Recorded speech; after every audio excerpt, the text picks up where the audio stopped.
오늘 우리에게 주신 하나님의 말씀은 어제에 이어서 요한복음 12장 27절에서 36절까지, 요한복음 12장 27절에서 36절까지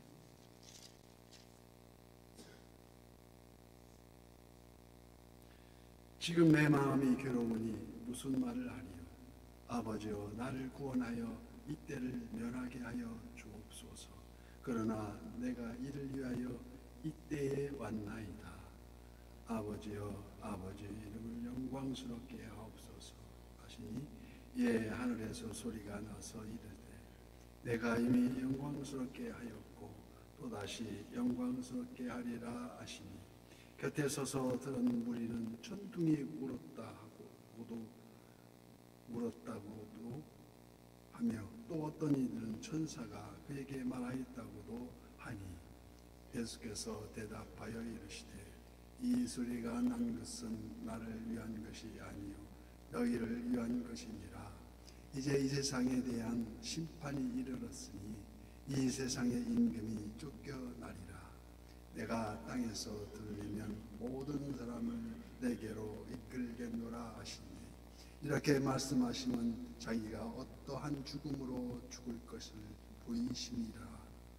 예, 우리가 대답하되 우리가 율법에서 그리스도가 영원히 계신다 함을 들었거늘 너는 어찌하여 인자가 들려야 하리라 하느냐.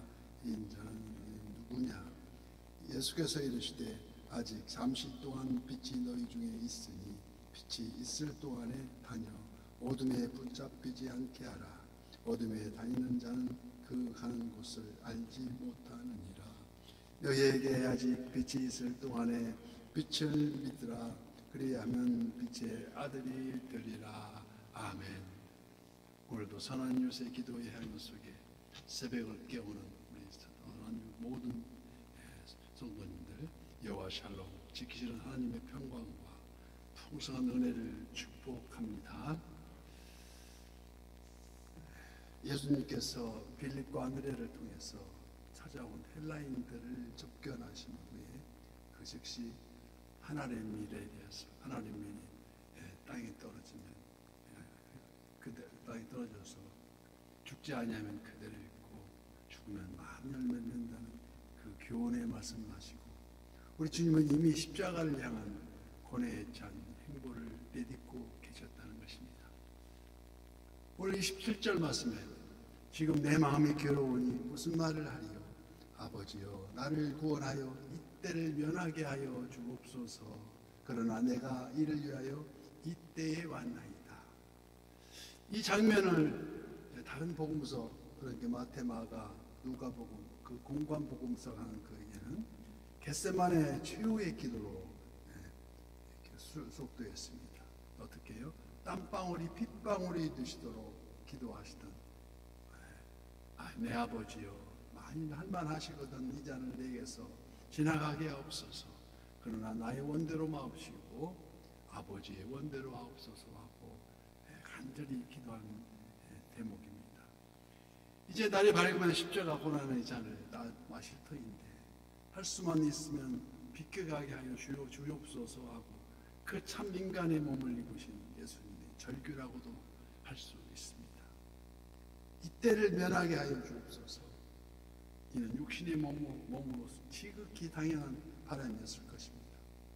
그러나 다음 순간 바로 나의 원대로 마옵시고 아버지 원대로 하옵소서 하고 기도합니다. 즉 오늘의 본문 이를 위하여 이때에 왔나이다 고 말씀하고 있습니다. 일시적으로는 인간적 바람과 하나님의 뜻에 순종하려는 마음이 흔들리고 있지만 그럼에도 불구하고 하나님의 뜻에 따라 순종함을 최우선으로 하고 있다는 것입니다. 똑같은 상황이 우리들 삶의 현장에서 일어날 때 내 뜻대로 내 마음대로가 아니고 또 하나님 뜻에 순종하려는 마음이 부딪힐 때, 즉 안일함과 십자가를 지려 하는 그 마음이 서로 부딪힐 때 이를 어찌할까. 우리 주님 돌아오사 제자들이 자는 것을 보십니다. 베드로에게 말씀하실 때 시몬아 자느냐? 내가 1시간도 깨어 있을 수 없더냐? 시험에 들지 않게 깨어 기도하라고. 마음에는 원이르되 육신이 약하도다고 말씀하십니다. 그래야 오늘 본문 28절 말씀에 아버지여 아버지의 이름을 영광스럽게 하옵소서 하시니 이에 하늘에 소리가 나서 이르되 내가 이미 영광스럽게 하였고 또다시 영광스럽게 하리라 하시니 예수님의 기도의 최종 목적은 아버지의 그 이름을 영광스럽게 하기를 원한 그 한 가지 그 일념에만 있었다는 것입니다. 예수님의 공생애 동안 수많은 병자와 죽은 자도 살리시며 오병이어의 이적을 통하여 하나님 영광을 나타내었기 때문에 내가 이미 영광스럽게 하였다는 것을 말하는 것이요, 장차 십자가 부활하심을 통해서 하나님의 뜻에 따라 택정하사 수많은 구원을 받게 될 것임으로써 또다시 영광스럽게 하리라고 말씀하시는 것입니다. 그러나 만일 누구든지 하나님의 뜻에 불순종하게 되면 그 영광이 이미 가려워지는 것은 물론 영적인 귀가 막히고 제각기 하나님의 음성을 분별할 수도 없다는 것을 본문은 말씀하고 있습니다. 그래서 하나님의 음성이 들려오지만 29절 말씀 곁에 서서 들은 무리는 천둥이 울었다고도 하며 또 어떤 이는 천사가 그에게 말했다고도 하니 주님께 나타내는 하나님의 계시를 불순종의 무리에겐 자연적 현상이나 천사가 그에게 말했다고 비유해서 말하는 것입니다. 심령이 어두운 사람들이 하나님의 말씀을 깨달지 못하고 이러한 경우는 사도 바울에게도 경험한 바가 있지 않습니까? 다메섹 도상에서 바울은 현현하신 주님의 말씀을 직접 듣고 있었는데 같이 동행하던 다른 자들은 전혀 느낄 줄 못하고 있었던 것입니다. 어느 시대를 막론하고 죄로 물든 인간에게 자신의 생명을 구원하는 복음, 복된 소식이라고 말하지 않습니까? 이 복음이 들려와도 깨달아 듣기는커녕 믿으려조차도 하지 않는 걸 우리는 바라봅니다. 세상 모든 일은 다 하나님 순리에 따라 역사하신다는 것인데 어느 경우이든 결코 절망이나 낙담하지 않을 것은 모든 일이 종국에는 하나님 뜻 안에서 이루어질 것을 알기 때문입니다. 또 말씀하기 때문입니다. 그래서 사문 16장 9절 말씀 사람이 마음으로 자기 길을 계획할지라도 그의 걸음을 인도하시는 이는 여호와시니라. 동방의 의인 욥은 자신에게 닥친 불행에 대하여 주신 이도 여호와시오 거두신 이도 여호와시라고 고백하지 않습니까? 또 하나님을 욕하고 죽으라는 욥의 아내 말에 우리가 하나님께 복을 받았은즉 화도 받지 않겠느냐고 끝까지 순종과 그 순종의 믿음을 말하고 있는 것입니다. 오늘 본문 35절 말씀 예수께서 이르시되 아직 잠시 동안 빛이 너희 중에 있으니 빛이 있을 동안에 다녀 어둠에 붙잡히지 않게 하라. 어둠에 다니는 자는 그가 가는 곳을 알지 못하느니라 말씀하십니다. 이는 빛 되신 예수님의 지상 생애가 얼마 남지 않았다는 것을 의미하고 있습니다. 여기 어둠은 죄와 죽음, 심판과 멸망을 뜻합니다.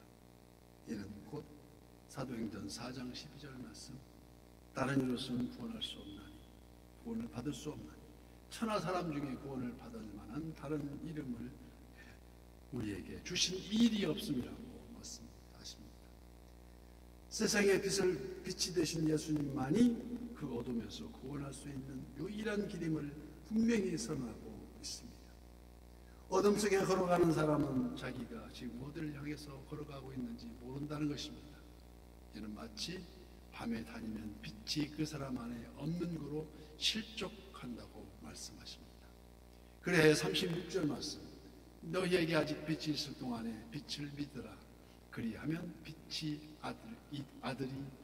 아들이 되리라. 아멘. 이는 군중을 향한 예수님의 지상 마지막 당부의 말씀이십니다. 갈수록 어두워져가는 그 멸망에 대한 경고를 강조하기보다도 필히 믿어서 구원을 받아야만 함을 간청하고 계신다고 말씀하고 있습니다. 예수님께서 이 말씀을 하시고 그들을 떠나가서 숨으시니라. 이 말씀의 의미는 예수께서 사람을 피해서 숨으셨다는, 피하셨다는 그 뜻이 아니라 이후로는 군중을 상대로 한 것이 아니라 마지막 제자들에게 당부하는, 제자들을 상대로 하는 말씀을 가르치는 마무리 단계라고 할 수 있습니다. 그래서 요한복음을 1부, 2부로 나누면 오늘 이 부분이 마지막 1부의 마지막 부분이라고 할 수 있습니다. 하나님은 사람들로 하여금 굴복시키심으로 전지전능하신 하나님의 능력을 나타내려 하심이 아니요 오직 진리의 말씀을 통해서 예수님을 영접한 그 힘, 그 권세를 주시고자 하심임을 우리는 깨달아야 합니다. 그래야 더 이상 어둠의 죄에 의해서 붙잡히지 않게 되는 것이 진정 하나님을 기쁘시게 하는 일이요 하나님의 영광에 이르는 길인 줄 믿습니다. 오늘도 당당히 주가신 능력으로 승리하시는 저와 선한 요새의 모든 지체가 되시기를 예수님 이름으로 축복합니다.